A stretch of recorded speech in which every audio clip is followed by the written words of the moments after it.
Hi friends, welcome back to Purna family channel.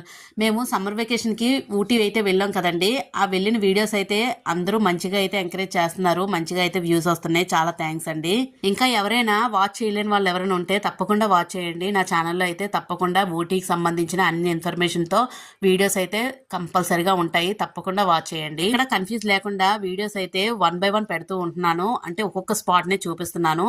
ఎందుకంటే కొంచెం కన్ఫ్యూజ్గా ఉంటుంది కదండి లొకేషన్స్ అవని. అందువల్ల అయితే సింగిల్ గా అయితే పోస్ట్ చేస్తున్నాను. మీ అందరికీ నచ్చుతున్నాయని అనుకుంటున్నాను. నెక్స్ట్ మేము చూడడానికి వచ్చిన ప్లేస్ ఏంటంటే పైకారా బోట్ హౌస్ అండి. ఈ పైకారా బోట్ హౌస్ మేమైతే బోటింగ్ చేయడానికి అయితే ఇక్కడికైతే వచ్చాము. ఇక్కడ వాటర్ అనేది చాలా బాగుంది, ఎక్కువగానే ఉంది వాటర్ అనేది. అయితే వర్షం స్టార్ట్ అయ్యిందండి మేము వెళ్ళిన టైంకి.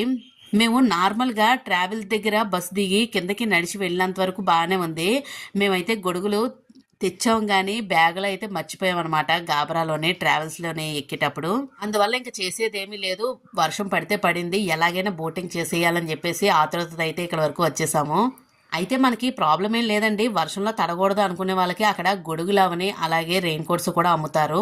తప్పకుండా అక్కడ పర్చేస్ చేసుకోవచ్చు, ఏ ప్రాబ్లం అయితే లేదు. అయితే ఇక్కడ వచ్చేసరికి స్పీడ్ బోట్ అయితే ఉంటుందండి. ఆ స్పీడ్ బోట్ కాకుండా మేము పైన షెల్టర్ ఉన్నది అయితే తీసుకున్నాము. షెల్టర్ ఉన్నది 1 పర్సన్కి అయితే 350 రూపీస్ అయితే ఛార్జ్ చేస్తున్నారు. మేమైతే ఒక ట్రావెల్స్లోని ఉన్న వాళ్ళను అలా కొంచెం మాట్లాడుకొని ఒక 10 మెంబర్స్ అయితే గ్యాదర్ అయ్యాము. గ్యాదర్ అయ్యి ఆ 10 మెంబర్స్ దాన్ని అయితే బుక్ చేసుకున్నాము. అలాగైతేనే బెనిఫిట్ ఉంటుందండి. మీరు ఒకవేళ 5 మెంబర్స్ వెళ్ళినా 6 మెంబర్స్ వెళ్ళినా మీకు టోటల్ ఛార్జ్ అయితే వేస్తాడనమాట ఆ బోట్కి. అది ఒక రూలు. అందువల్ల మీరు కనీసం ఒక 10 మెంబర్స్ అయితే మాట్లాడుకుంటే మనకి మనీ అనేది సేవ్ అవుతుంది. అందువల్ల మేము 10 మెంబర్స్ అయితే చక్కగా 350 రూపీస్ ఈచ్ పర్సన్ అవుతుంది. అలాగా వర్షం వచ్చినా రాకపోయినా చేసేదేమీ లేదు, చక్కగా వెళ్ళిపోదాం అని చెప్పేసి చూసారు కదా, చిన్న జల్లు అయితే స్టార్ట్ అయ్యింది. ఇంకా బయలుదేరిపోయామన్నమాట. ఏదైతే అయ్యింది, తడిచినా పర్వాలేదు, ఎంజాయ్ చేసేయాలి ఇంత దూరం వచ్చిన తర్వాత అని చెప్పి ఎక్కేసాము బోటు. చూసారు కదా, మేమైతే ఇంకా పిల్లలతో కలిసి మొత్తం 10 మెంబర్స్ అయితే ఈ బోట్ అయితే బుక్ చేసుకున్నాము. ఇంకా నెమ్మదిగా వర్షం అయితే స్టార్ట్ అయిపోయిందండి. ఈ బోటింగ్ చేసేటప్పుడు నార్మల్గా రెయిన్ లేకుండా చేసేస్తే నార్మల్గా ఉంటుంది, కానీ ఇలాగ వర్షం పడేటప్పుడు చల్ల గాలి వేస్తూ ఆ చినుకులు చూసారా మనల్ని తడుపుతూ ఎంత అందంగా ఉందంటే లొకేషను చాలా బ్యూటిఫుల్గా ఉంది. కానీ మొబైల్ బయటికి తీస్తే ఇంకా వీడియోస్ ఇక్కడితో ఆగిపోతాయి. ఎందుకంటే మొబైల్ని ఇంకా వాటర్లో పడిసేయడమే, ఇంకా ఉపయోగం ఉండదు. ఎక్కడ తడిచిపోతుందా అని సగం భయంతో నెమ్మదిగా క్లిప్పింగ్ని అయితే క్యాప్చర్ చేసి గబగబా హ్యాండ్ బ్యాగ్ అయితే పడేశాను.